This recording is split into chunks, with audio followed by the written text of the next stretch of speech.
Being a chartered manager means that you are a specialist in that area, and it means you've got all the skills to do the job to the best of its ability. You are seen as a leader, a true leader who has credentials behind the great work you've already been doing. It's enhanced my understanding, it's enhanced my skill set, it's improved my mindset. It makes all the difference. This session is recorded and will be available on the CMI website and YouTube channel. Join the conversation by using the live chat box for your questions and comments. We'll answer as many as we can during the Q&A. Good afternoon, everyone, and welcome to the Strategy and Purpose, What Do We Really Do digital event. My name is Mary Bolawale, and I am an event delivery coordinator at CMI. Don't forget to join the conversation by using the live chat box, and feel free to ask any questions you have for the speakers, and we'll answer as many as possible during the Q&A session. I'll now hand over to Will Cass from the West Midlands and Northwest Board to begin today's event. Well, thank you so much, Mary, and a very good morning, good afternoon, or good evening to you, wherever you're joining us from today. My name's Will Cass. I'm a regional board member for the Northwest and West Midlands Regional Board, as well as a chartered companion here at the Chartered Management Institute. Today, we're going to be talking about strategy and purpose. And, really, in a world that moves faster than ever, many organizations are trying to either chase short-term wins to stay alive and possibly even losing sight of their true mission and purpose. So really the conversation today is around understanding what interplay exists between culture, strategy and performance, if there even is an interplay between these three very often used words and concepts, but not very often understood in practice. We're very lucky today to have two incredible and hugely experienced speakers to talk to this subject.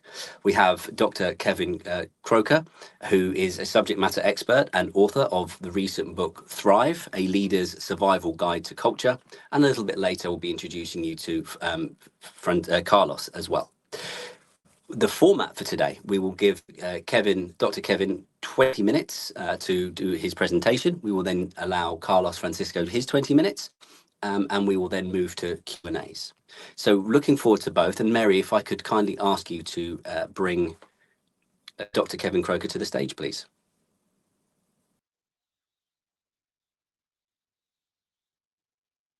Thank you, Mary, and thank you, Will. It's an absolute pleasure to be with you this afternoon on this CMI webinar. First of all, to look at organisational culture, something that's been close to my heart and business working life and research for over 30 years now. And in particular, its relationship to performance and how we most effectively measure from a leadership perspective. How do we know that we have the culture that we want and it's the same as our people actually experience? So jumping straight in, looking at culture from a leadership perspective, any leader has two key responsibilities: cultural leadership and strategic leadership. They both overlay with each other, and I think culture is the enabler for the strategic side, enable us to achieve our strategic objectives. I know it was Peter Drucker often accredited with culture eats strategy for breakfast. I sort of get the analogy of how powerful culture can be, and in my experience, it is the one lever or asset any leader has at their disposal to really maximize the positive impact on people and performance. So we're going to focus on culture permeation. How do we get the culture we want to permeate every level of our organization? No matter what the organization or the size of the organization, whether we have 50 people or 50,000 people, it's still the same. We need to make sure as a leader that the culture we want is actually the same as the culture our people experience. No matter what the sector, the sector I came from, mostly for my working life as a leader, was the for-profit sector.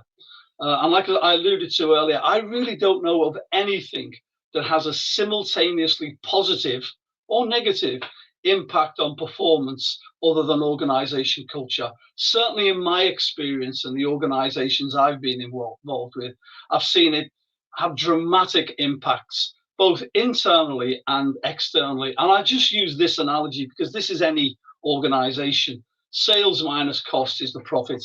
And in the organizations I was involved with, it was always about how do we drive the profits sustainably to increase the value of the organization. And for me, culture is the one thing that can do that simultaneously. If we look at outside, we want to increase sales.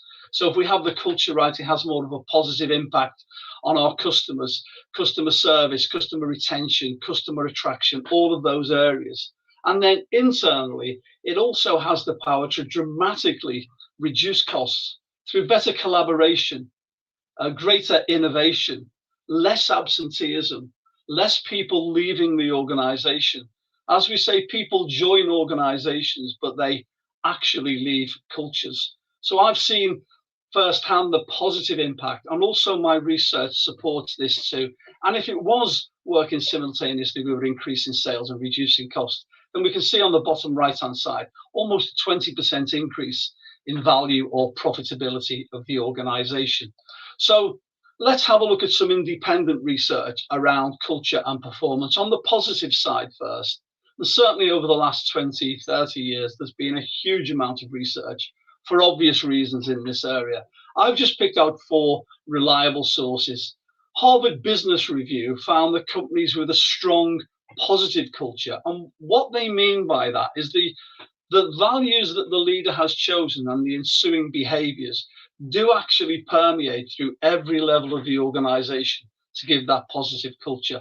And when that happens, they saw a 20% increase in overall performance compared to those with a weak culture, where they may have the values and behaviors, but for some reason they're not permeating through every level of the organization. Deloitte found companies, again using their terminology, with a strong culture, 72% higher employee engagement, 40% lower turnover rates, people leaving the organization, and 47% more likely to have above average customer satisfaction, which is what I alluded to before. It's acting simultaneously across all of those areas.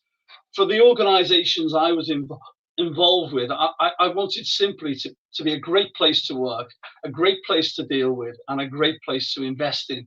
There were 3 different stakeholder groups, but I believe culture has the ability to add value in all of those areas. And a study by Gallup found that companies with engaged employees, 21% higher profitability compared to those with disengaged.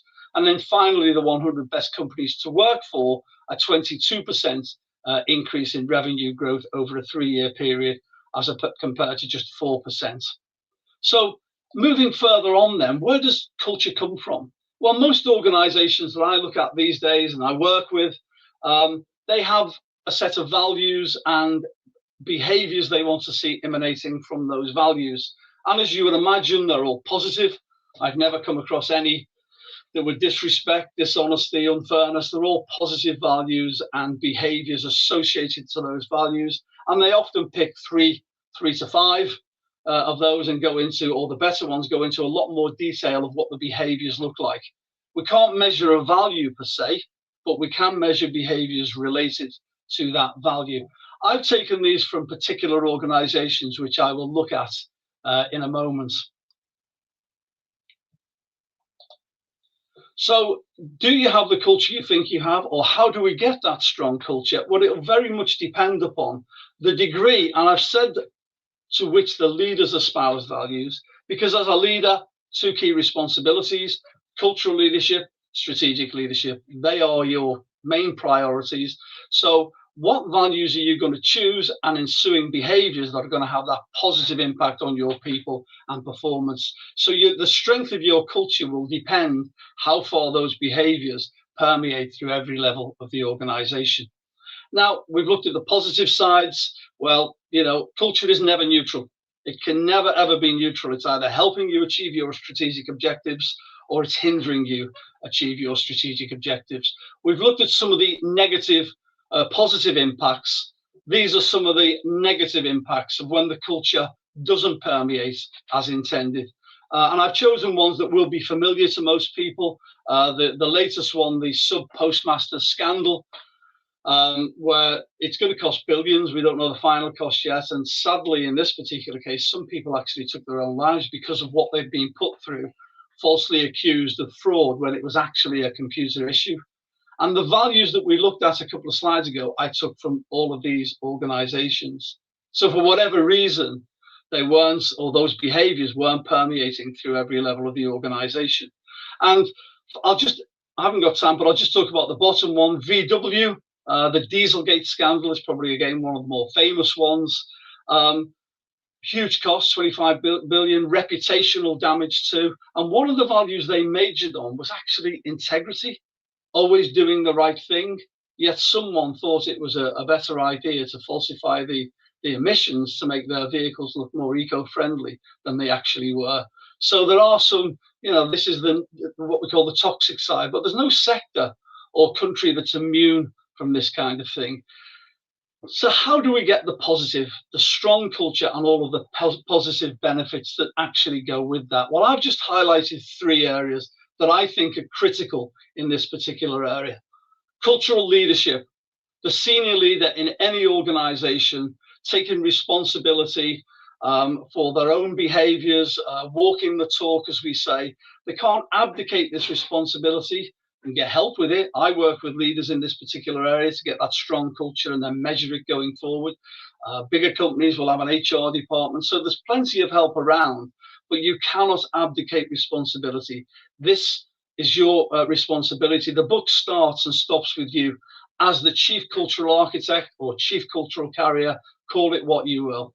And then secondly, what values are you going to choose for your organization? And more importantly, what are the ensuing behaviors you would expect to see and you're personally going to exemplify to embed that strong culture? So it's important we think about what they are, what their behaviors look like. 3 to 5, I would probably err on 3, but I would go into much more detail on the behaviors. So we've got something critical to measure. So yeah, first and foremost, that recognition, it's critical the values you choose, how are they going to have a positive impact on your people and performance? And then finally, measurements. How do we effectively measure that the culture we think we have does exist at every level in our organization? Just before I move on to the measurements, I did come across this. I think it's quite useful to look at from a cultural and strategic point of view. Where am I as a leader, or where would I put my leader in this? Across the top here is cultural leadership, attention to values and behaviors. How often do I talk about our values? Am I exemplifying our behaviors? Do I regularly measure, and so on and so forth? And hopefully we'll be in quadrant B. And similarly for strategy, strategic leadership, attention to business performance, we would want that to be high too. So we would want our leaders to be living in this quadrant here, as opposed to falling short in one area or another in A and D, and hopefully never falling short on both areas in C. So I think it was just a sort of, it's a good to look at from a self-reflection point of view. And then, like I said, never neutral. We've always got to keep trying to drive it over to the strong positive side. Otherwise, if we don't, it could fall back here and hopefully never here. And then how do we measure? Well, this was something that came out of my own research. I was determined to try and come up with something that I could give to leaders that would help them determine if the culture that they want does actually exist at every level of the organization. And it is measured level by level, starting with the most senior leader. And I just called it the 360 permeation survey. And it works something like this. Just an example, if you want to know more, I'll point you to places towards the end. If we took a value of integrity, we can't measure that just per se, but if we looked at what are the values and behaviors related to integrity, we could put holding ourselves accountable, being honest and transparent, maintaining consistency between what we say and what we actually do, leading by example, something we can actually measure. So every organization will be different set of values, different expected behaviors. So we need to tailor the questionnaire according to that organization's values and behaviors. So it would look something like this, just to give you a flavor and a bit of an example. Starting with the leader, if it were me, I would take this survey.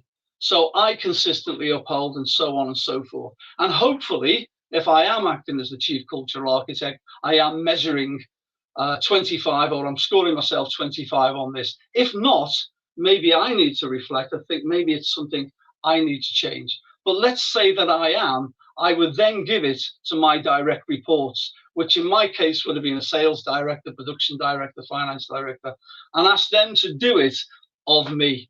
So they would answer the questions Kevin consistently upholds. Kevin, when faced with difficulty, Kevin follows through. And hopefully they are marking me 20-25 on it too. But if not, then we need to have that conversation and figure out why. But if they are, and we are completely united at the top around our values and behaviors, then we can move on to the next level and so on and so forth through the organization. So if there are any blockages, we know where the blockages are. So it's a different way, but it's specific to that organization, and it is done level by level. I'm aware that my time is coming to an end now, a short time with you. But where we started, do you have the culture that you think you have? Well, it will very much depend. If the values and critically the ensuing behaviors you want to see in your organization permeates every level, then you will very much have that strong culture and all of the positive impacts that go with that. And if you don't, then you'll know where the blockages are and you can actually do something about it. I'm aware my time is short. If you want to know more, as Will said, I have recently published a book going into more detail on each of the areas I've talked about. Or if you don't get a chance to any questions, ask the questions that you want, or I can answer them, then all of my details are on LinkedIn. If you want to contact me anyway on there, I promise I will get back to you. But for now, my time is coming to a close. So I'll thank you once again for your attention and hand back to Mary. Perfect. Well, thank you so much, Kevin. It was absolutely fantastic to hear your insights and your experience on the subject. We will be coming back to you. I know that from my perspective, I've thought of a couple of questions that you've made me think of, but more than me, what I'd like to encourage is those of you who are joining us today on YouTube or on any other platform to please put any questions or thoughts you might have around what Dr. Kevin Croker said into the chat box so that we can pick those up and ask them of him. Before we do that, then I'm going to thank Dr. Kevin and invite Carlos Francisco to the stage.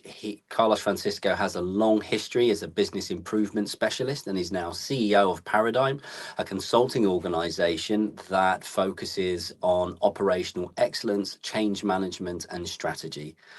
Carlos, a very good afternoon to you, and thank you so much for joining us today. That's great, Will. Thank you very much for the introduction. Thank you very much. Thank you, everybody, for being here today. And yeah, what I would like to do is pretty much pick it up from where Kevin has finished. And I want to talk a little bit more about leadership and strategy and enlighten you guys with some of the key issues we normally see around organizations on these two particular topics, really. So when do we talk about that? So we're going to navigate from this, understanding the strategy, leadership, and then as Mary Kevin said, at the end, we can open for some questions. So strategy, I want to talk about key important things. And the first one is about alignment. When we talk about alignment, a lot of people may understand, but in reality, when they want to apply that into a business, this is a completely different story. So for that, I would like to take you for a particular exercise I do with organizations. So imagine that this is a blue ocean on the background, and this white shape represents a little boat. We are inside the boat, the ship. And as we go there, we just get some understanding. There's 4 people in this boat. There's one related to human resources. There's one related to finance, one for environmental, and one for operations. So as you can relate, 4 different areas of your business and your organization. Now, the key question that you have to understand is, in this particular moment, everybody in the middle of the ocean is working together towards one common goal. The goal, it is survival. Because of that, they will come to an agreement and they will understand where they want to go. The problem starts when, as they start rolling towards a particular direction that they have agreed, a particular land appears to them. In this particular example in case is the human resources island. So what do you think is going to happen now?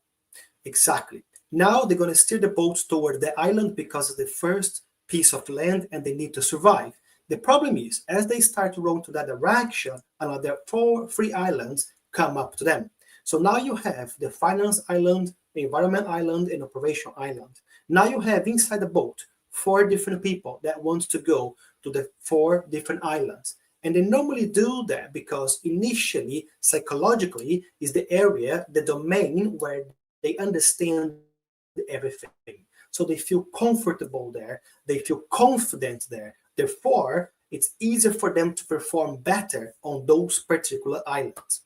This is the biggest problem organizations face and have nowadays, which is how do we align? How do we break the silos, which is exactly what you see in the screen?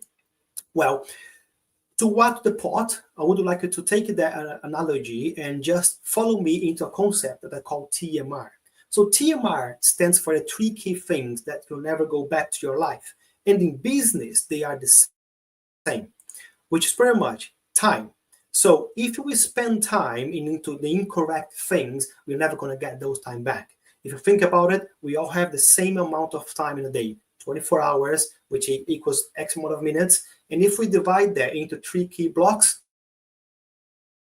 a third of that we spend sleeping, a third of that is probably working, and a third of that is socializing, going to the gym, cooking, or doing other business, really. So time is really important for us. The second thing is about money. Spend your money incorrectly into the organization or your paycheck, and guess what's going to happen? Well, we're going to have to work and again, wait for a period of time to get money back to yourself. And the final one is about resource. Inside corporations, I can't stop seeing the amount of projects and initiatives people put forward, but they don't know where and how to work and what impact is going to bring to the business. I call this the triangle for success. If you get these 3 things correct and aligned, but if you don't get those, it's pretty much the triangle of failure, pretty much. So if you're not successing in applying your time into the right projects with the right people and investing the right money, the chances are very high that you fail in the business and in the projects that you want to deliver. So now, how do we work on this? Well, the real equation organizations and people need to understand is that strategy is nothing more, nothing less than people engage and aligning, following the necessary steps to achieve something. That's what strategy is in a nutshell. And for me and everything I have been seeing so far, strategy is execution. Is how good, well, and prepared are you, your business, your team to execute the things that will shift the needle and move the organizations from point A to point B. Nothing more, nothing less. Now, of course, it's really hard because below the surface is culture and people and leadership, which we're going to touch base in a minute. Now, when I look at organizations, 99.9% of all organizations are pretty much what you see on your screen. Every boat inside the organization, every department, every function is going to a different direction because there's a budget, they have to split the money, or they feel more confident for whatever reasons. And all of them, they want to go to what I call 1% world-class operation, which is pretty much everybody's aligned, everybody's rowing the boat and steering the ship, the car, toward the same direction. There's a clear understanding about the vision, the mission, the values, the clear understanding about how they can contribute to change the organization and help them to achieve what they plan. So this is extremely important and really, really heavy when we talk about strategy into organizations. Now, how do I do it? And how do I work with corporations? Very much, I start talking about purpose. So for purpose, there's a key Japanese concept called ikigai, which is find your purpose, your meaning in life. Now, what I have developed is a ikigai for organizations, and I apply this model across different levels. I started normally from the top. I look at 3 streams. The first one is around people. The second one is about what the organization is actually helping the world to become better, and what are the processes that are aligned to this. So it's pretty much the 3P. What does it mean for the people? What does it mean for the planet? What does it mean for the process we have? Now, if you're probably thinking money, it's pretty much a result of what you do with these three key things. So because people, for me, it's a really important key point into the organizations, as organizations, companies are built by people. I would like to deep dive a little bit more about people and explain why. So if you look at this graph, which I put it together, on the axis on the left, vertical, we have age, and at the bottom, we have time. So if you think about time in life, normally between 0 and 20 years old is a time in your life where you're pretty much free. You probably live with your parents, you go to school, you do whatever you want to do. That's fantastic. And when are you going to have the time back? Well, probably when you retire, depending on how do you work. And that means around the age of 65 to the 80 or even more years when you leave. In this example, 65 to 80.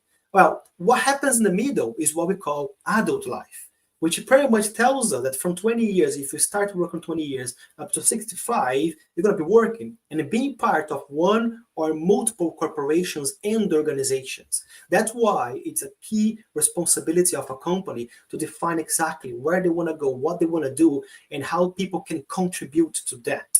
If you look at that, you can barely see on the right, but 20 plus 15 when you retire, everything else equals 35.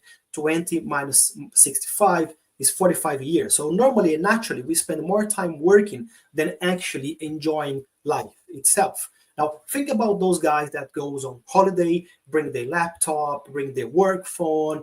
A lot of that is even more. So that's why people from inside corporations are really, really important. Now, moving from that, I want to now talk about leadership. So leadership, I will cover three things.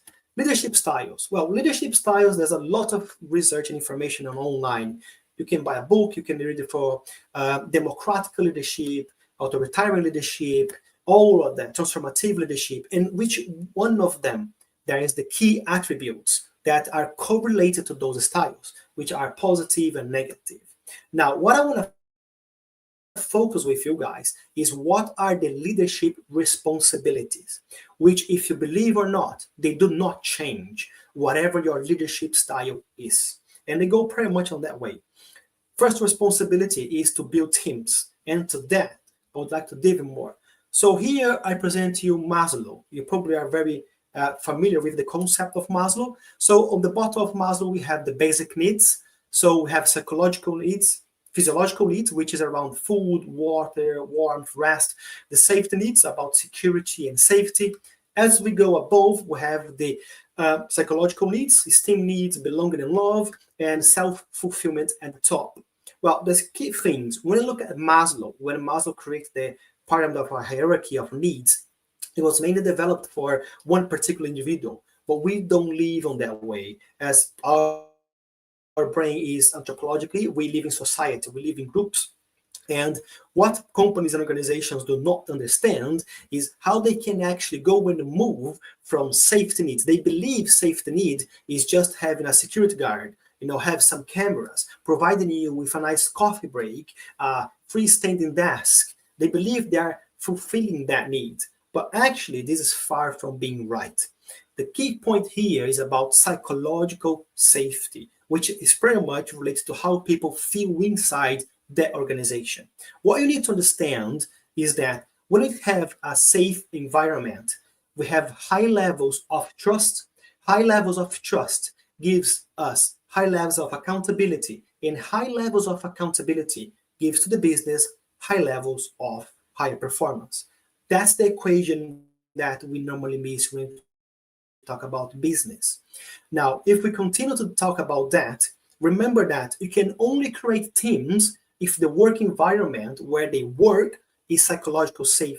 And that means they feel included, which means we accept them by the way they are, the language they speak, the color of their skin, the way that they dress. It doesn't really matter.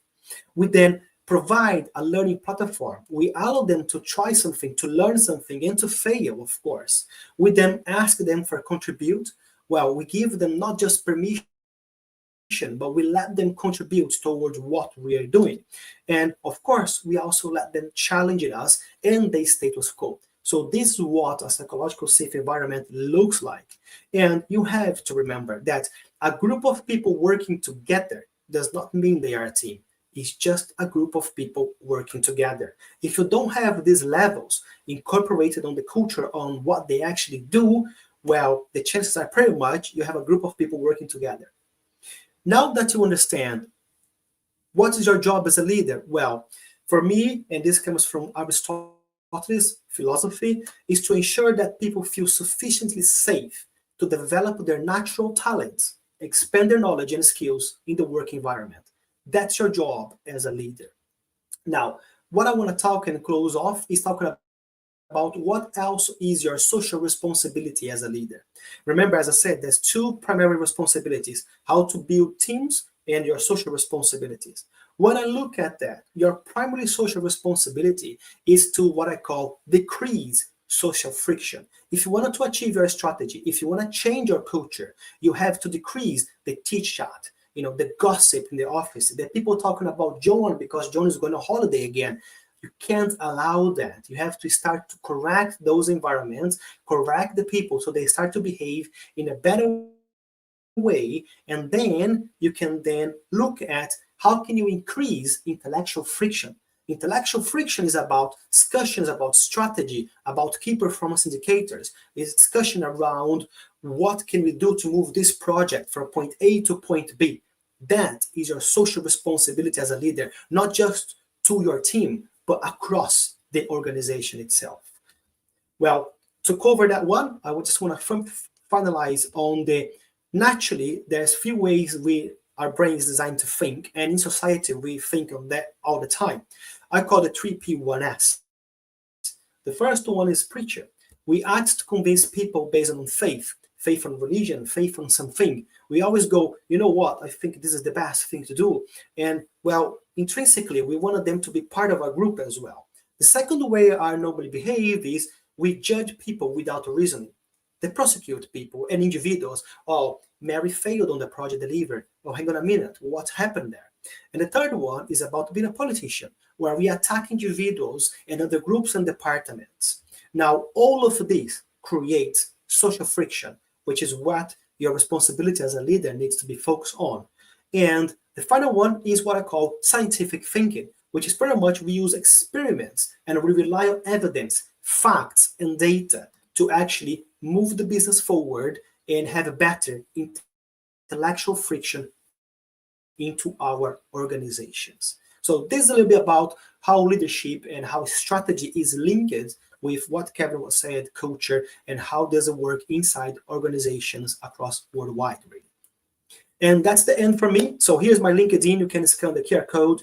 Website for my organization is also there. I'll be more than happy to help you and answer any questions you may have now in the chat or afterwards in my LinkedIn or any other channel, really. Thank you very much. I would hand over this back to Will and Mary now. Thank you. Amazing. Thank you so much, Carlos. And we'll be inviting Kevin back to the stage. And as we do that, we're now moving into the phase where we do get to ask some of the pre-submitted questions that we have. And this is a moment I would like to suggest that those of you who are joining us today to please think if there's anything that has come up today that you would like to ask. Please feel free to put your questions or your thoughts in the chat, and we'll be sure to pick those out to ask our illustrious group. As we do that, and perhaps I can take the privilege of facilitator for a second and ask, I have one question for each of you. First, Carlos, in your slides, you talked about preacher, politician, and there was a third one. I wondered from a management perspective, how do you handle those three? I see those three in my environment all the time, embarrassingly, I probably am one of those three all the time as well. So whereas I think with myself, you might have some self-awareness, that's a mechanism for change. But how do you go around handling as a manager teams that are exhibiting some of these negative qualities that you mentioned?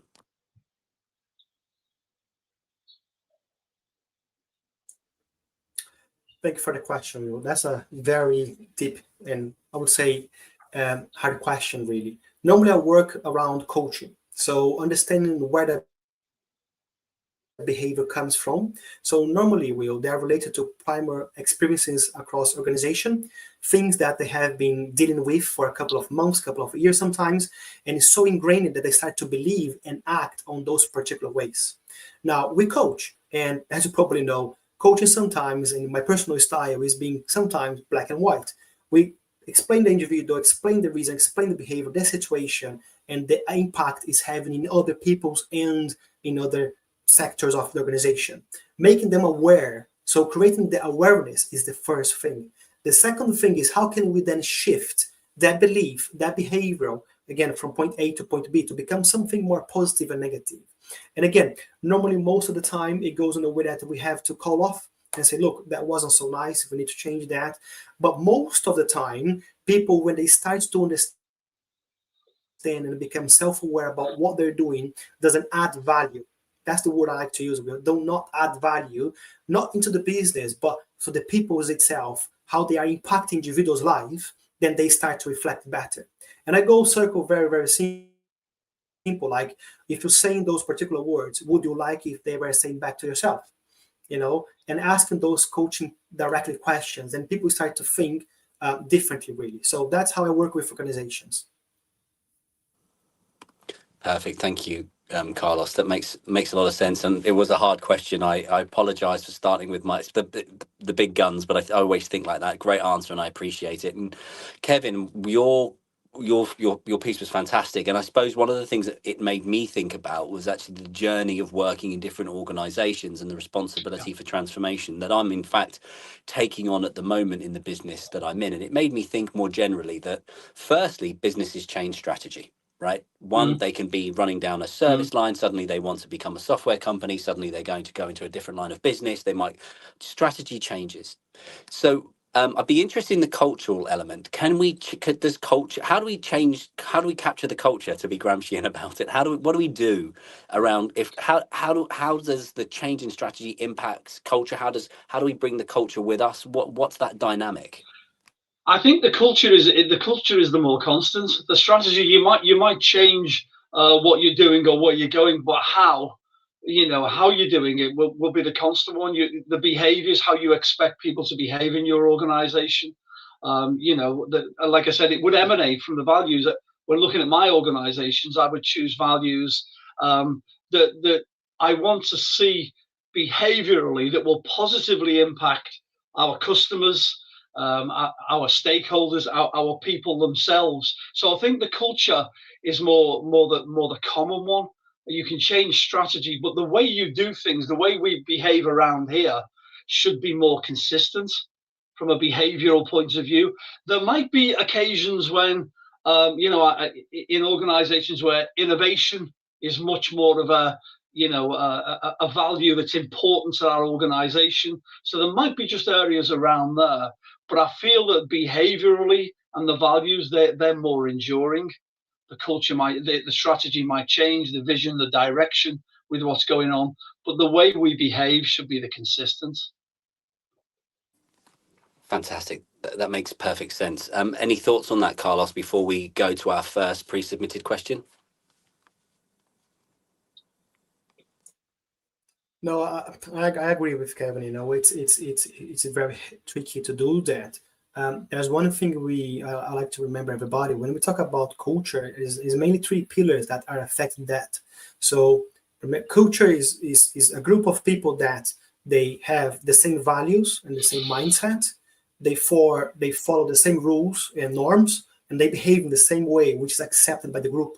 So whatever, as Kevin said, which is really, really good, whatever values you have for the corporation, doesn't matter much how much you change, pivot, your strategy, as long as those values are permeated correctly in the right level, then changing direction of the boat isn't that hard, really. So Kevin is completely spot on to that. Fantastic, Kevin. You're spot on. Who'd have thought it? A man of your caliber. Who'd have thought? Who'd have believed that? I'd like to go to our first pre-submitted question, if I can, and it'll come across the screen, but I'll read it to us, Mary, if you could. My question here is, They're enjoying from London, enjoying these great talks. The question is, how does the scale of an organization pose challenges for culture permeating through the business? And how do large organizations overcome these? Given how strongly you're shaking your head there, Kevin, I feel like you should be the first man through the gates with that one. I just think it's a great question. I worked with big blue chip organizations, very big organizations, and the questioner is right. It's the same process, but it's a bigger job the bigger the organization, which tends to be why the CEOs of the bigger organizations are paid a lot more than CEOs from the smaller organizations. They still have to deal with it though, and I think if you do it, it will take more time, but better to take time and get it right and do it, like I said, do it level by level. I've seen aggregated surveys where culture surveys or employee engagement surveys are done, and they get so much information, they're almost paralysis by too much analysis. I think doing it this way, it will take more time, but changing culture or embedding a culture in a large organization takes time anyway. You know, it can take years, but better to be on that journey and make a start. But it's a great question because it is one that's commonly asked. It just takes longer, but the process is exactly the same. And I think for me as well, when you realize, certainly when I was doing the job, that the leader, is putting so much focus on the culture and the values, they talk about them regularly, it sends a very powerful message out to the rest of the organization. Fantastic, thank you. And Carlos, anything from you? Yeah, just a quick one. Remember that if your organization is small, it's easier to do that at the right time, because normally it will happen two ways. Normally organizations will grow because it's what we call organic growth. Organic growth is organization just starts to add more customers, people. When you grow, lose control. And when you want to talk about culture, it's quite heavily. So starting small is always the best option, but as I'm completely aligned with Kevin, if there's no option because the company is already mid-large corporation, you have to start from somewhere. So just start and be prepared. And remember, it will not be that quick, but you get there at the end. It's a journey. Culture is never something that's done. We've done it, we've finished it. It's a journey that's continual.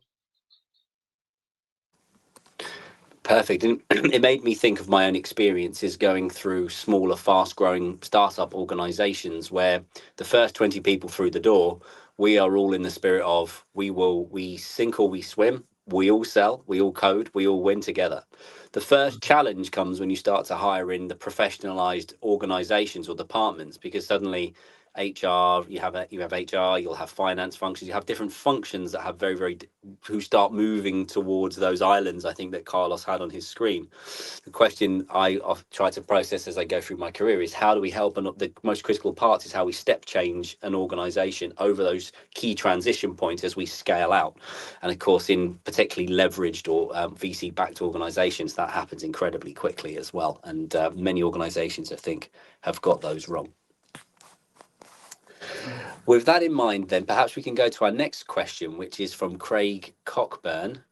Do you think leaders are really good enough at critical thinking and decision making in order to shape the strategy effectively? Now, leaning into strategy a little bit more, but can take it from any perspective we want. And so what can we do? Question from Craig. Carlos, perhaps you'd like to go first on this one? Yeah, that's a great question. So my straight answer to that, it is no, I don't believe leaders in an organization mainly think critically. And I can give a real example, Will. I'm working with corporations quite big across UK and Europe. They have about 6,000 people, around 14 site locations. They are big manufacturing of what I call high-spec quality components. I was at the end of October, 10 days with them in Luxembourg, in the headquarters, talking about strategy. And they presented to me 65 projects that are part of the strategy that they wanted to deliver this year. So the question is very simple. I asked them, how many have you done? And they came back to me, 6. And then I was like, what about the rest? So they normally do what I call Christmas wish list. They put it down the things they believe it will impact. And because of that, now for next year, we're working close hand to hand, and we're going to do between 3 and 5 projects. That's it. And they will be the ones that will be impacting the business and shift the needle towards the right direction. One is related to on-time delivery, which they are having some issues on OTD, and we need to start moving that to a key major customers that they have. So no, I don't believe that every single leader has critical thinking, and bear in mind that critical thinking is being able to look at the same subject with different lenses from different angles. So if you think, for example, about leadership, you can have a good author, Simon Sinek. He's fantastic on leadership, but you can't only have Simon Sinek. You need to look about Peter Drucker as well. So then you start to develop critical thinking about that subject of leadership itself. Now, what can we do about it? Well, the biggest thing is, again, the foundation for me is creating the awareness about where we are, and we evaluate our current state. And then we make a decision point. Do we want to do better? Do we want to change? How do we move to future state? Such as a kind of like value stream mapping from an operational excellence perspective, really. So that's how I take, and that's how I normally work. And again, coaching through the journey is extremely important, and not coaching one per month is a day-to-day coaching piece, really. Perfect. Thank you. Kevin, to you. Yeah, I think that, I mean, again, it's like, that some leaders are better just strategic leaders and cultural leaders. I think there are some very good strategic leaders. But yeah, it is an area that, we can always improve upon. We never stop learning. So I think dependent upon the organization as well, how fast changing things are. But it is, like I said, that as a leader, you have two key roles and responsibilities: strategic leadership and cultural leadership. And, you have to, work on, educate, figure out, how you can improve in both of those areas. There are some very good ones, and I think there will be some that, are trying to improve at the same time too. But I think it's something you can always improve upon. Perfect. Fantastic. And in my own sort of way, when I think about critique, I remember my undergraduate lecturer, Dr. Richard Barbrook, who said to me when I came back incredibly pleased with my first, or whatever it was in my essay, said, "That's very good. You good critique." He said, but don't forget, son, you get a lot further when you're able to critique the critique. And I always remembered that. So I think a good deal about whether or not in my reading and the way that I try to improve my critical thinking muscles, that I'm always able to critique the critique to keep my thinking balanced. I think one of the things we often see happening in my own limited experience of the day-to-day in work is critical thinking disappears when we become almost evangelical or religious with the view that we take on strategy or culture or problem solving. And actually to be able to take a step back and look at things differently has often worked for me and my limited experience. So thank you so much. The next question is from Cameron Frew. What are the most important factors for a business diversifying into a completely different industry, especially looking at it in terms of choosing the right strategy to carry it out? Quite a difficult question to ask really, if we don't understand what the business is and what it's trying to achieve. But perhaps an easier one to take from a cultural perspective, I don't know. Dr. Kevin, would you care to give it a stab? So a completely different industry. Well, some of the companies I was involved with were in completely different industries. So looking to choose the right strategy, it's really getting to know that industry. Who else is in that industry? What are the norms? What's going on in that industry? So it's finding out about how the industry works.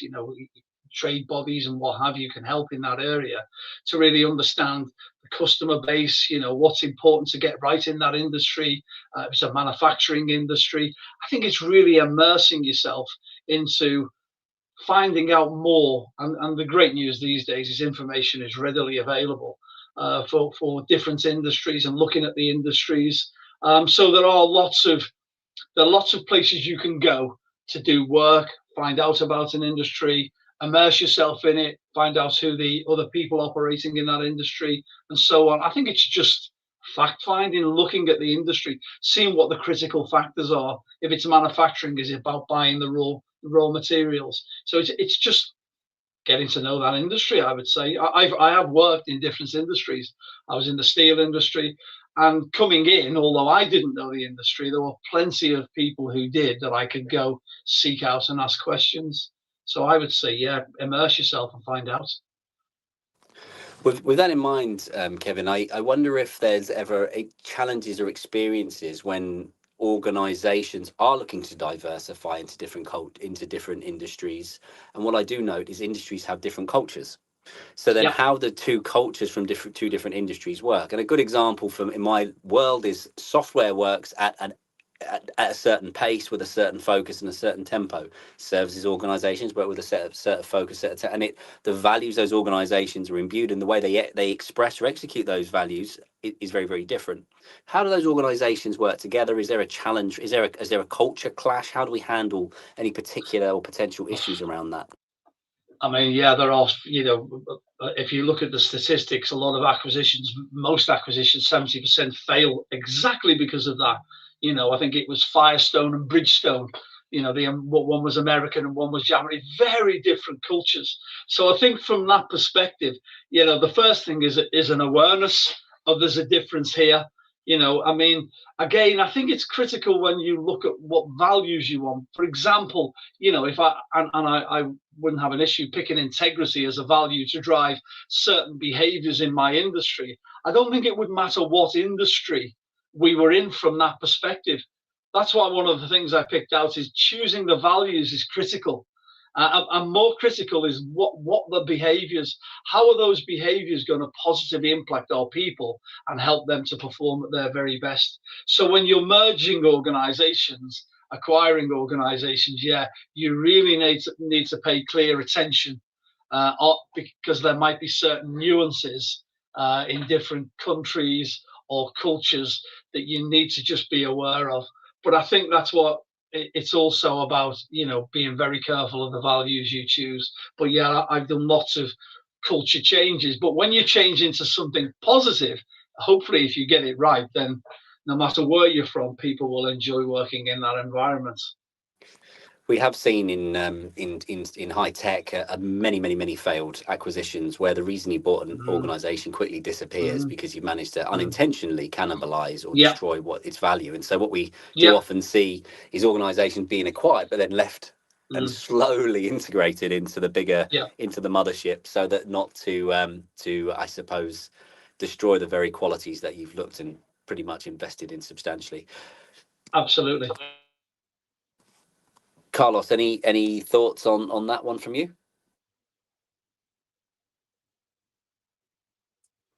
No, we were everything good.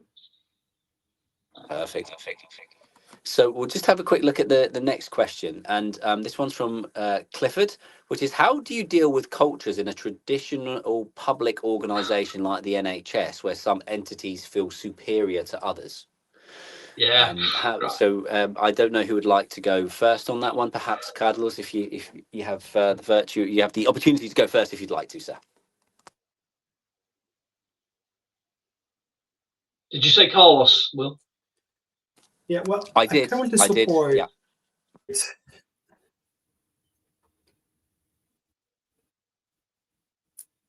A quick one. So I'm supporting the Ministry of Defense on a defense nuclear enterprise across five organizations, really. And it is really tricky. Our initial approach is to improve collaboration. Then next step will be how can we actually become more innovative, really. To deal with that, initially, how do we done it? We got everybody in the same room, and we run free workshops about collaboration and inclusion, so people starts to understand what does it feel like to be left outside and not have your voice being heard by other people and not being able to contribute. So this is how we done it, and we just completed a roundup of this into Rolls-Royce, Babcock, BAE System, SDA, and EWE with very positive and successful feedback to the point that they want to run this more now into other parts of the company as well, because they see the value. So it is some, again, back to what Kevin said at the beginning, it is something that it is slow, it is a heavy, painful change sometimes, but it depends on how people and individuals are really taking on and what is our job as helping them to go for the journey and the change curve. If we let them to be alone, then of course it's going to be more slowly and more painful. If we help them to get through the change curve, then it could be a faster pace and better as well. So that's pretty much my roundup. Perfect. Thank you. Kevin, any thoughts?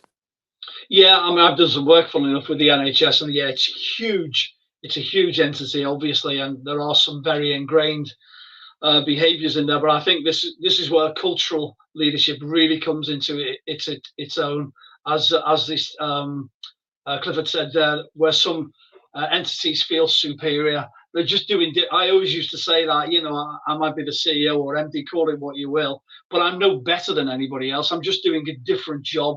And I think it's cultural leadership really has to make sure everybody understands that. You know, just because you're paid more, you know, it doesn't mean to say you know you're treated differently. If we have a value of whatever it is, these are the behaviours. No matter whether we're dealing with whoever in the organization, I think that's where cultural leadership really comes into its own, to make sure this doesn't start to happen. Fantastic, thank you. And we're really only going to have time for two more questions. One more question from the audience, and then one more question from us as we kind of work towards the last few minutes that we have together. And that is, how can we ensure positive culture in an organization without offending anyone and ensure that it is inclusive? So a bit of a nod there to some of the maybe the culture wars that we're seeing within organizations and within society more generally. I'd imagine that an organization's culture is not isolated from the social context in which it operates. And so it'd be very interesting, perhaps, Kevin, if you would like to give us some insight. Yeah, I think it's a good question. It's a fair question, and I think that's why I think it comes to, you know, the leader of the organization really spending on the time on thinking about, these are the values I want. Like I said, as a leader, that's your key responsibility, the well-being of the organization as an entity. So it's taking the time to think through the values. Well, what does that look like day to day behaviorally? And yeah, is there a potential for it to offend anybody? And I think thinking about it like that, going through, as you say, in the environments we work in these days, to make sure there isn't room for any offence, and always be open. You know, even as a leader, we're not infallible.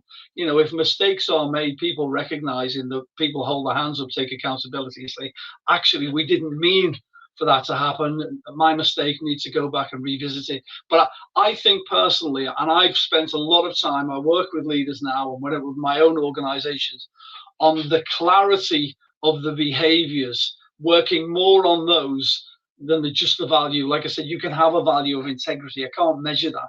But what does that look like on a day-to-day behavioral basis? And I think if you work through it that way in detail, then you'll flush out also where there might be potential to offend.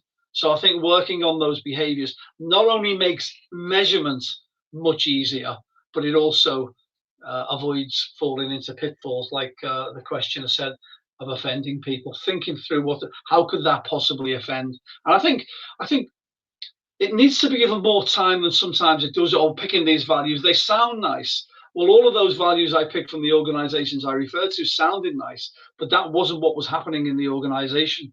So I think it's working on the detail. And as a senior leader, really getting around your organization, no matter what the size, and making sure people hear you regularly talking about these things. Carlos, you only have about a minute if you can, so not to put you on the spot, but any thoughts, please?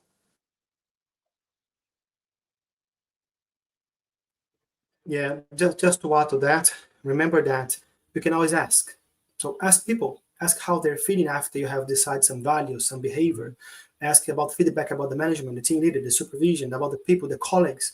Just ask, but be open to listen to them, receive that, and make sure that you want to work to improve. That's the final add to that.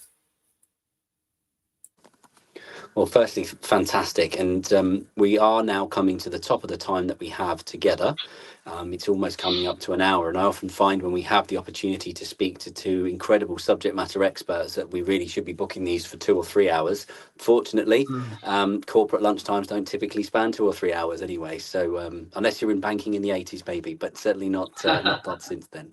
On behalf of myself, the Northwest West Midlands Regional Board, wanted to thank both of you for joining us today and sharing your pearls of wisdom. For those of you who are interested in knowing more about Dr. Kevin Crugger's work, his book Thrive, A Leader's Guide to Organisational Culture, is available on Amazon, and Carlos Francisco will be available, I think, for comments and questions on LinkedIn as well. Thank you all very, very much, and with that I'm going to pass you back to Mary. Thank you. Yep, so that's it for today's session. Thank you to our host, Will, and to our speakers, Dr. Kevin and Carlos, for your insight and expertise. Please stay tuned to hear more about CMI membership, and thank you for joining us. Pleasure. Thank you. Bye-bye.